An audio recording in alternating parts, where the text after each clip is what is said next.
Chapter 2, Doorbell Dash. When I was a child, anytime the doorbell rang, I would jump over toys, knock over furniture, knock people over, bolt across the house, anything to be the first one to get to the door. Because, I got it, Nana!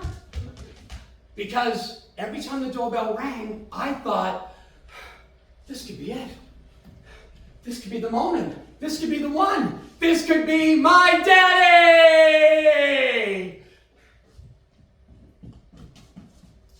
Hey, here to install the cable? Uh-huh.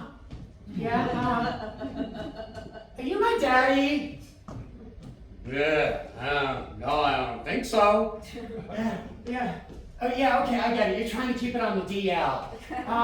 Did you ever whistle at a pretty girl in Winchester?